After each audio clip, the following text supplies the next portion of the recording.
Good morning. Good morning. Happy Sunday. I am back in San Diego. Welcome to Hug Nation's Love Morning. I am John. And I am brimming with gratitude today. Cannot wait to share and to hear from you. Would love to know what you are appreciating in this moment. And also take a moment to share with ourselves and with one another what kind of person do we want to be today? Because it is tradition to make up a song now, I think I will begin, even if I'm not sure how. I'll sing about our connection. I'll sing about the world. And if you've got a mustache, it's long enough to be curled. Oh, love morning, grateful for it all. Love morning, it's summer, soon will be fall. Oh, love morning with you. Good day. Good day. Oh, so much to share. So eager to hear how you have been. I tried to broadcast. I broadcast almost every day but one that I was there. I was full of gratitude while I was there. It was such a weekend. But the thing that's just popped in my head, so I'll share it immediately, is I boy. So one of the reasons to have this love morning, this Hug Nation meetup, is to remind ourselves that we are love ambassadors. And so that as we go into the day, beginning the day, early in the day, whenever, just remind ourselves that we are vessels of love. We have the opportunity to add love. We have the opportunity to be kind. We have to just turn the notch a little bit towards goodness. And as we practice and become more and more aware of what our inventory of good is, it gets easier because you're remembering, oh yeah, I'm looking for opportunities, and I have that thing that I can do. And maybe you can give a friend a ride, or you've got an extra protein bar in your car, or whatever. And there was an experience the last day that I was in Grand Lake, Colorado, where we took this pontoon tour of Grand Lake, and it was cooler than I expected. I really enjoyed it. But as we were getting ready, in the group of people that was getting on this boat, there was a number of kids, and they're all, how old are you? How old are you? Like 13, 12. And the one kid was 10, I think, or 9. And so the guy running, it's like, okay, you are the only one that needs to wear a life jacket. And so they get him in a life jacket. So it's this boat full of people and one kid in a life jacket. And I could hear him say to his dad, like, only one, And so as they were giving their spiel about the boat, they said, and in an emergency, there's life jackets underneath your seat. And so I'm like, yeah, of course. So I took out the seat, took out a life jacket. I turned to the kid and I'm like, yours is blue? All right, I'm going to wear a blue one. Just to like, dude, ain't no thing to me. And why not make the kid feel like he's not, left out, or it just like something in my head was like, oh, this is a gifting opportunity. Put on the friggin' life jacket. And then Lisa was like, oh yeah, me too. So she go, and at first she's like, well, I go, solidarity. She's like, oh yes, and put hers on.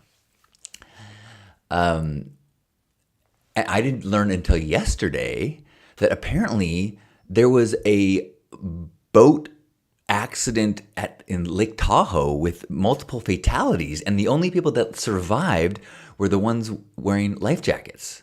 So sometimes kindness is also self-preservation. Good morning, High Noon. High Noon says, I am grateful for the human who cuts my hair and our deep conversations we seem to have. That's awesome. That's a unique relationship between the person who grooms you. Thanks for sharing. That's a good one. Man, the trip to Colorado was so good, but there's another thing that's really fresh that I want to share, which is we left Colorado yesterday, like 6:30 in the morning to drive to Denver Airport, which is in the middle of nowhere, to fly to San Diego so that we could get here 1 p.m. so that I could get to a gathering that was happening in San Diego. A number of my class of 1989 University City High School classmates were getting together. A lot of people came in from out of town for this potluck in the park. And I knew that there would be, like 5 or 6 people I knew, friends that were showing up, but there was probably 25, 30 maybe when I showed up. My parents were there. My brother was there because the organizer, Paul, thank you so much for making the momentum happen. It was such a good thing. So good. And he made sure to say, make sure your parents are invited, and your brother, it's for a gathering of that time in our community. And I was looking forward to it, but I had no idea how nourishing it would be. And really reminded of how impactful this group of people were on who I am. I'm much closer to this group of high school friends than I am to the people that I hung out with in college or my early professional years. And even the ones that I'm not in close contact with, we so quickly were connecting, and not like connecting in our old patterns. We weren't back into our juvenile teasing each other. It was this genuine curiosity and a lot of sharing of life lessons, a lot of appreciating our upbringing and the values that we shared and encouraged in one another, and how that has led into our lives. People that have been married for 30 years sharing their journeys of growing together. I got some awesome, marriage advice from couples that have been together for 30 years and more that I've known, this whole time. It was so good. I felt so blessed. And I was especially blessed my parents were there. A lot of people there no longer have their parents, and to get to share, it was really awesome.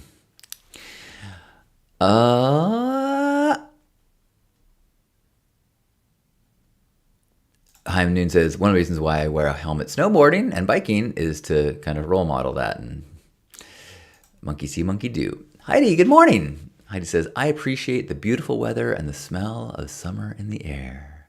Where are you, Heidi? Where's the weather so beautiful?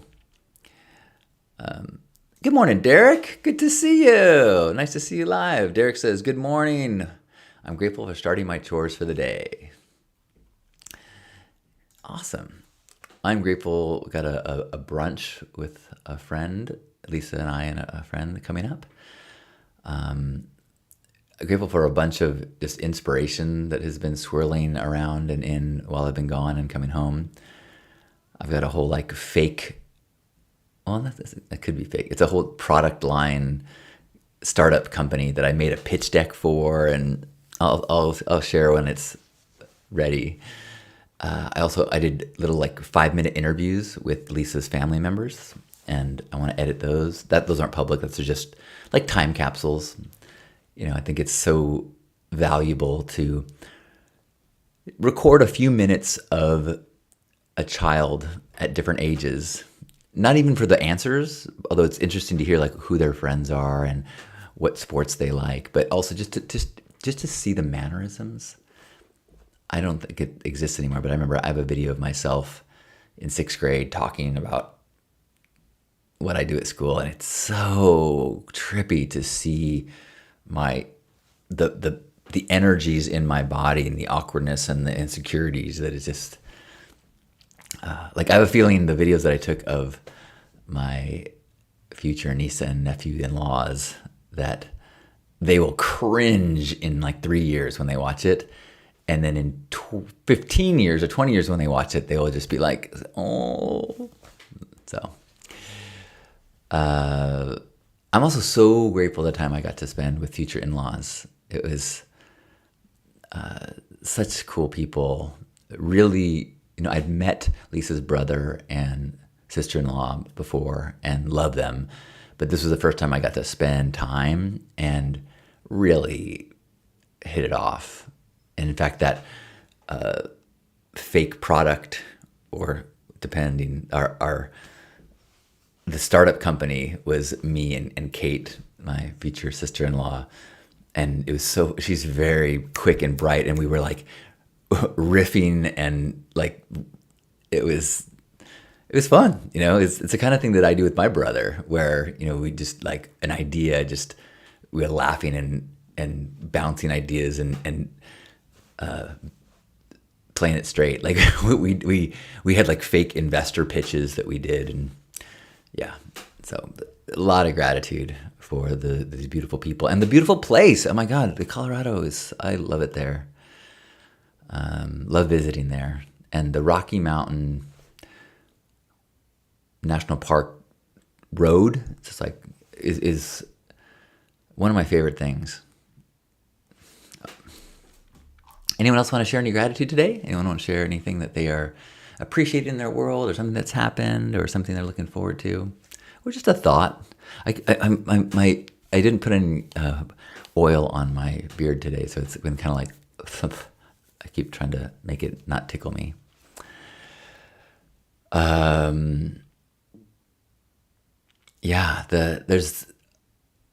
had an interesting question that I asked the family members, because we stayed in a place that was close to the lake. Like, you could see the lake out the balconies. It was really beautiful.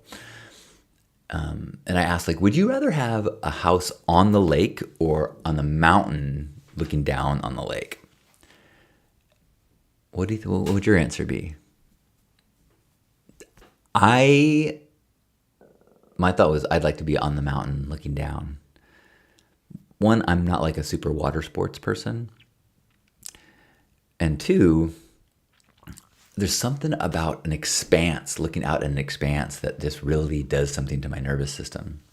And I really noticed it when we were doing the Rocky Mountain National Park drive. There's a visitor's center. It's above the tree line. This is something like people in California are like, what? Or San Diego. Above, I think it's 10,800 feet, trees don't grow anymore. The oxygen's too thin. So it goes from forest to just rocky. And so as you're driving this highway, it's a unique experience, because it's mountains, is like snow-capped mountains in the direction that way, snow-capped mountains in the direction this way, just rolling hills and trees, but in every direction is just this expanse. And when you go to the visitor center, you look down into this massive like valley, and like the view looking down and all of this space, like my system just goes like,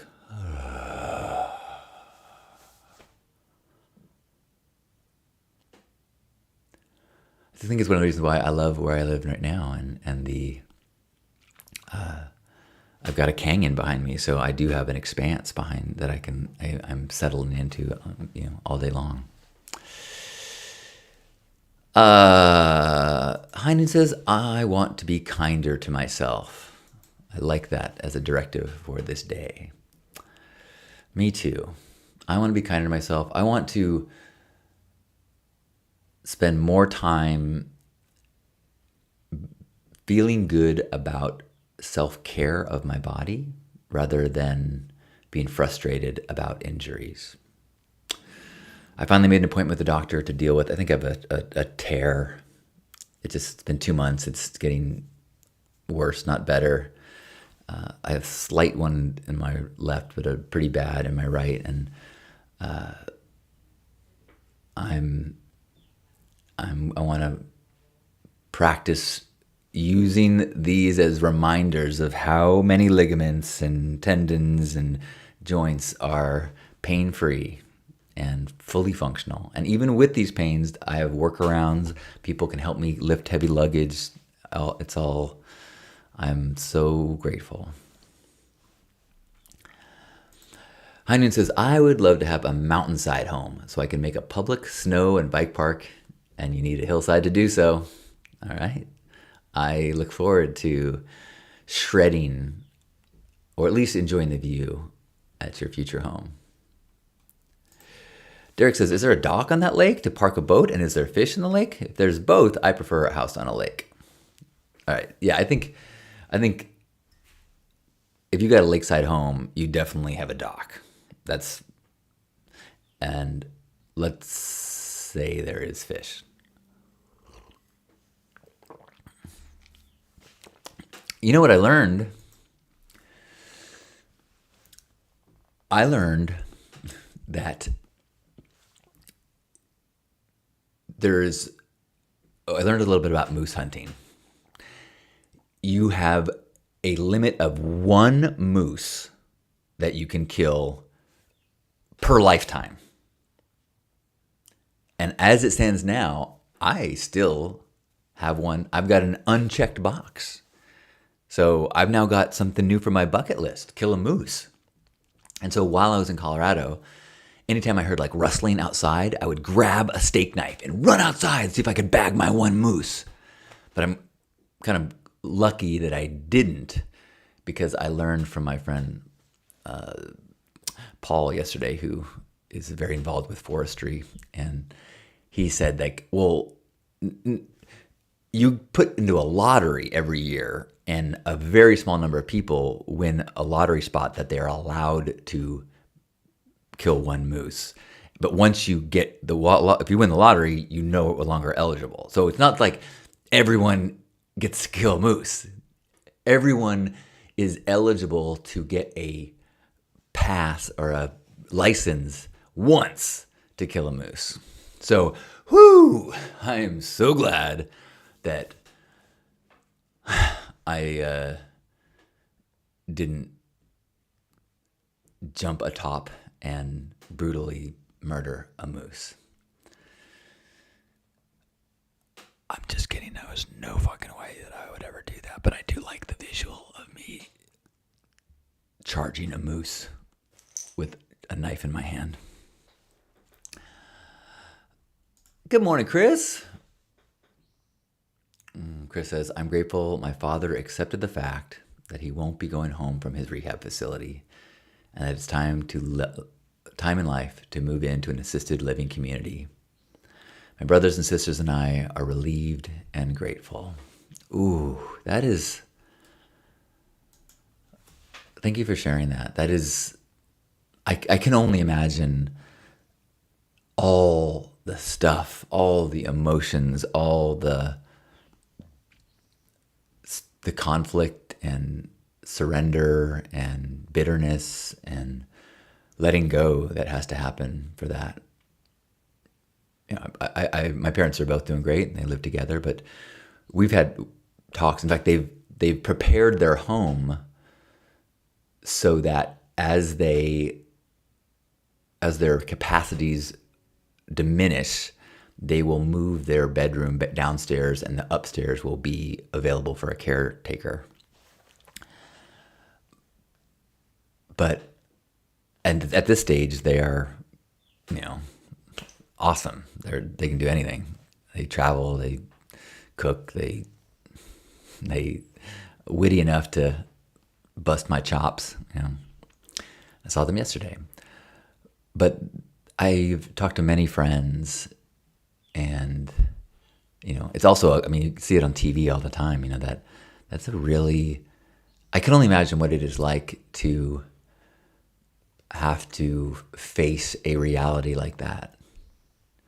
I was just talking about my shoulder, and the process of growing old is very much a process of acceptance of limitations. What I once could do, I no longer can.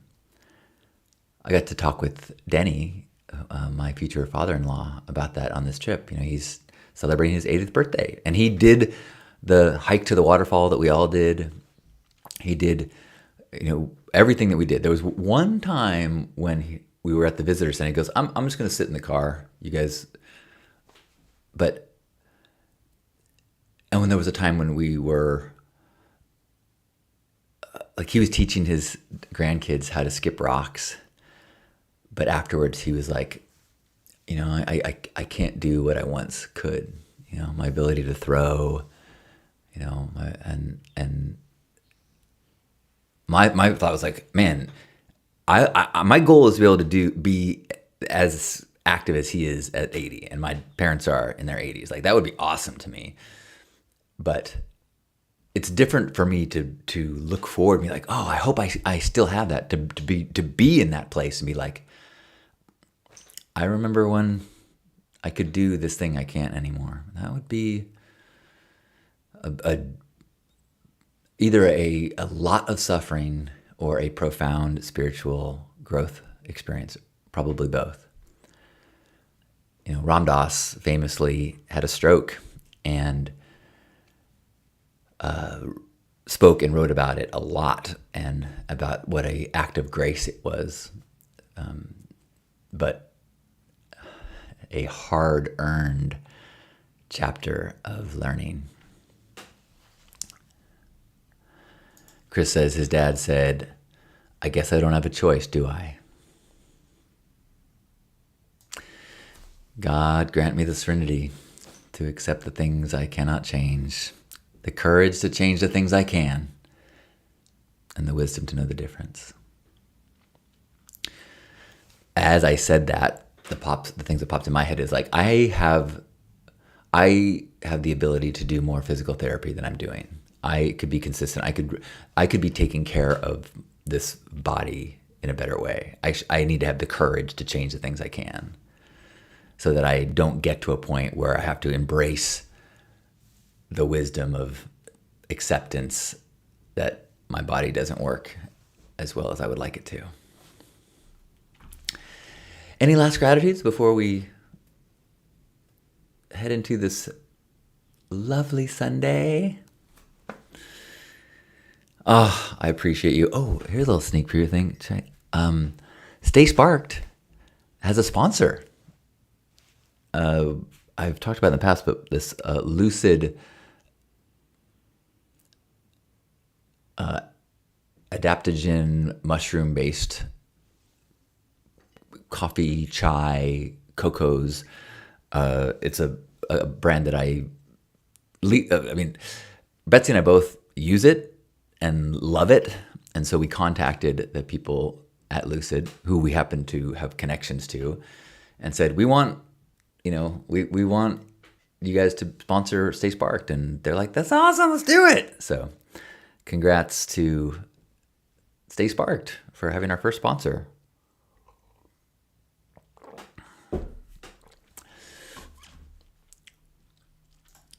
Chris says, the pic of your grandpa behind you reminds me of the videos of his time in a facility. They are heartwarming videos. He loved it there. Grandma, not so much. But I wish the best for your grandpa, or your father, I mean. Hello, Hope. Good morning. Yay, Gerbot's here. Good morning, good morning, good morning. All right. With that, wherever you are, give yourself a big old squeeze, appreciating our bodies in the state they are right now. Have the wisdom to know what we can and can't change about our physical bodies, and appreciate all of it. Appreciate the day ahead of us. Appreciate the opportunities we have to be kind and loving and forgiving, and trusting that as we are that in the world, that the ripples affect people and our environments in positive ways. So let's take a deep breath in and squeeze. On behalf of Grandpa Caleb and all of us, thanks for being here for Love Morning. Have a good one. I will see you tomorrow. It's nice to be back in San Diego.